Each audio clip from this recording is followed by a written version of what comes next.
Hello guys, welcome to our video. So this video going to be an epic video because we are going to do a collaboration with Tamil Reefer, which is a local YouTuber and also reefer out here in my area. So we both are going to do a collaboration video like once a week or once a month like that. So we have planning for that, so we will do that. So in this video we are going to see 6 best beginner corals out there. It's your Tamil Reefer here, and in this video we did do a collab with PRAVEEN'S animals, and hopefully you guys do like this video. It's gonna be an epic one, so stay tuned. And in this video, beginner corals, and it will be a soft coral video, so do check out, do stay tuned for this video till the end, and do comment, like and share this video if you guys do like it. And do check out PRAVEEN'S animals YouTube channel too. Is just as a beginner as like me, so do support him too. And with that said, let's just dive into today's video. And the first coral in this video will be Xenia. So guys, talking about Xenia is like the god and the devil of corals, because Xenia is like a beautiful pulsing coral. I will try to show you guys a video of that. It's a pulsing coral which looks amazing, and it will bring a ton of movement to aquarium. And the care level for this coral is easy too. The temperature should be 28 to 20. The temperature should be around 25 to 28 degrees Celsius, the normal temperature here in Malaysia, unless it's like freaking hot. But other than that, it will be just around 20 to 28 degrees Celsius. Then you guys can feed corals, and you guys should be feeding them phytoplankton, but I will not suggest that. I will tell you guys why later. So going to the pro of this coral is that it can tolerate bad quality water, which most of the beginners would have, because they don't know if they are it's because they are mostly excessive feeding the fish or having a lot of nutrients in the tank, and the quality of the water gets bad if all the things happen. And Xenia can tolerate all this and will grow in this kind of tank and will prefer this kinds of tank. So Xenia can grow, but guys, keep this in mind. The con of Xenia is that it can take over your tank and invest your whole reef tank, and if you guys have other coral, can kill other corals. So keep that in mind and try to isolate your Xenia in a rock or a sculpture that you guys do have in your tank, so that the Xenia will just grow on that and not on the main rock structure. So with that said, so that is the Xenia coming in the first place for the beginner corals. And the second, Coming into number zoan, so zoa or zoa polyps, zoanthids, zoanthus. So they got a lot of names out there. So care level of them is pretty much easy. The temperature on them 25 to 28 degrees Celsius, normal. So feeding, we no need to feed anything because they are filter feeders. That means they will feed on the phytoplanktons in your water column. So that's normal in every aquarium. You will have amount of phytoplanktons and zooplanktons in your plankton.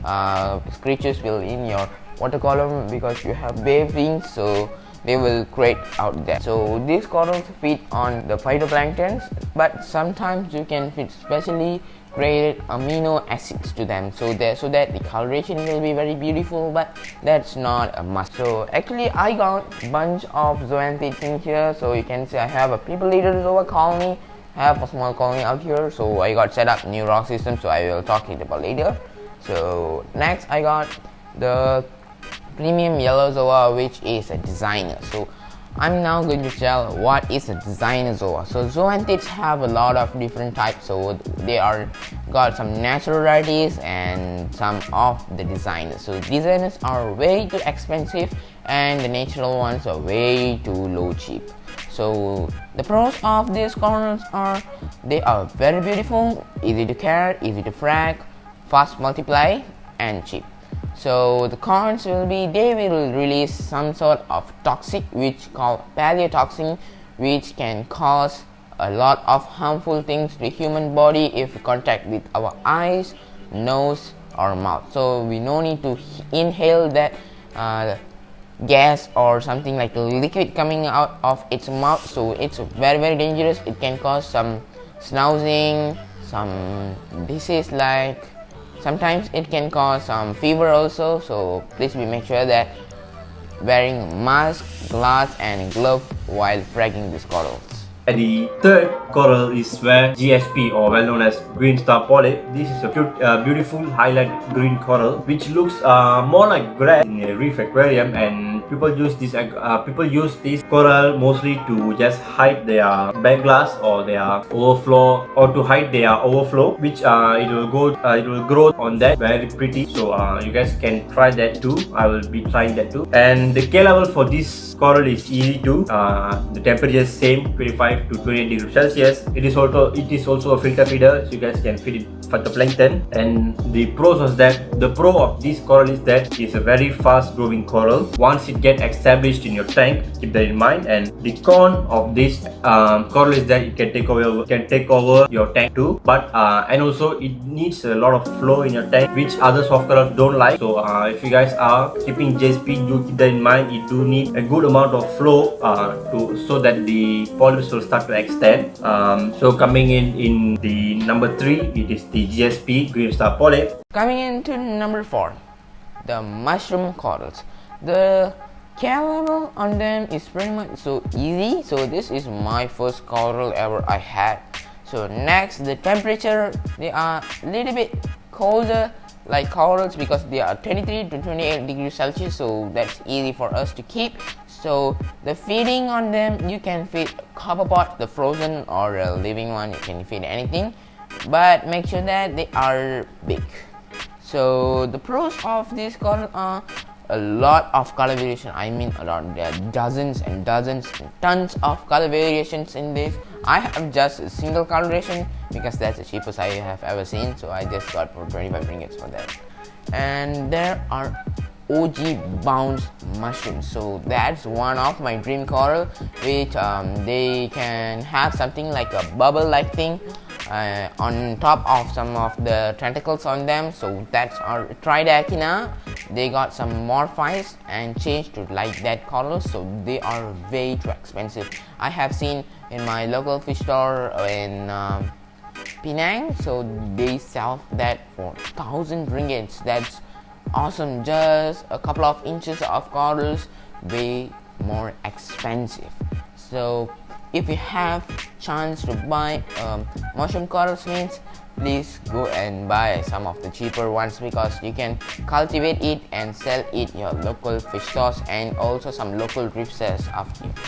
So the con of this is some of the mushrooms can develop some sort of venom glands which can sting other corals. This happens when some of the bigger size mushrooms have some long tentacles like anemones, so they can go and reach the other corals and sting them. So if you have a big one, make sure that you create like an island like I created like that. And here, this is for Anemone Island, so that's for the zoanthid. I wanna go do like a garden, so you can do something like that. And going to the 5th place, the coral is that leather coral. Guys, leather coral is another beautiful coral that looks almost like an anemone in your tank. And care level for leather corals are easy too. Temperature is same, 25 to 28 degrees Celsius. It is also a filter feeder, and the pro is that it grows tall and have a lot of color variants, so you guys can choose your favorite color with this coral. And the con of this coral is that it do have sweeping tentacles, sting other corals, so do not place them near other corals, to keep that in mind. And do not then near any wave makers, because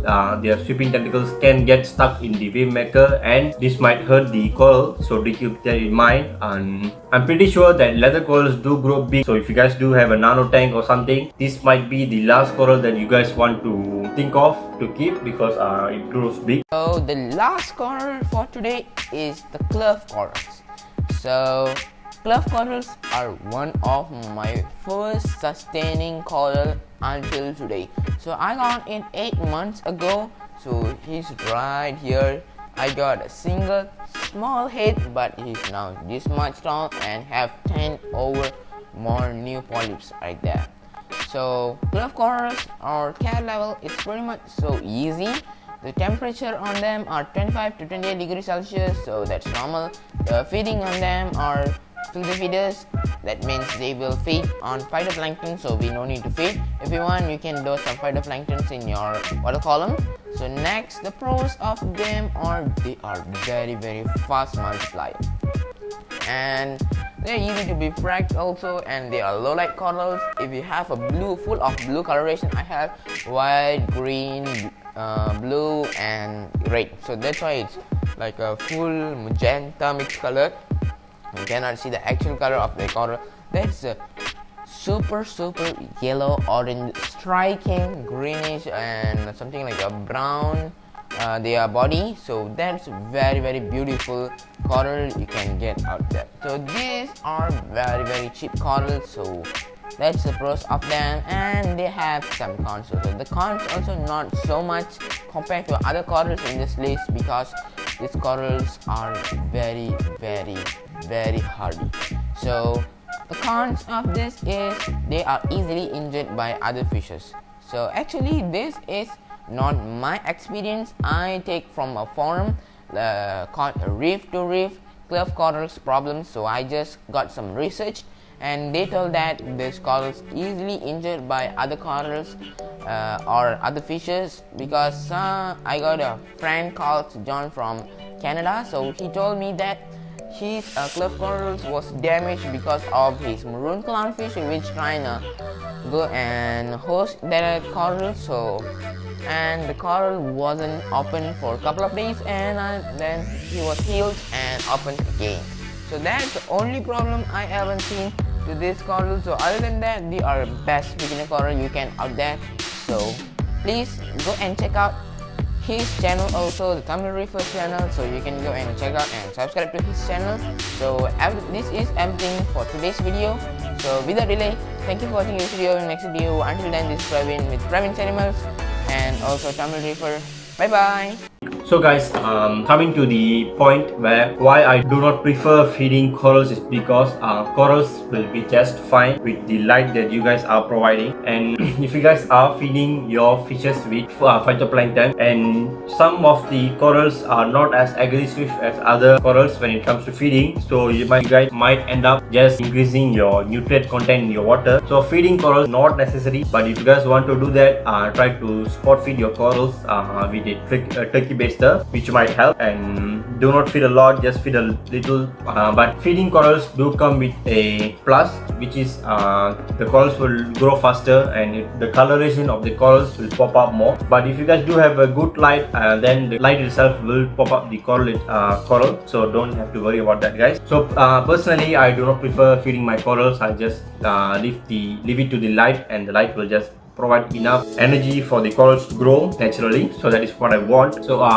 in my case, if I have to choose between Xenia and GSP, I would like to choose Xenia first. Is because I like the pulsing action of the Xenia coral. So the first coral that I might buy for my aquarium might be a Xenia. So do wait for that video to come. And thank you for Praveen. Do check out his video.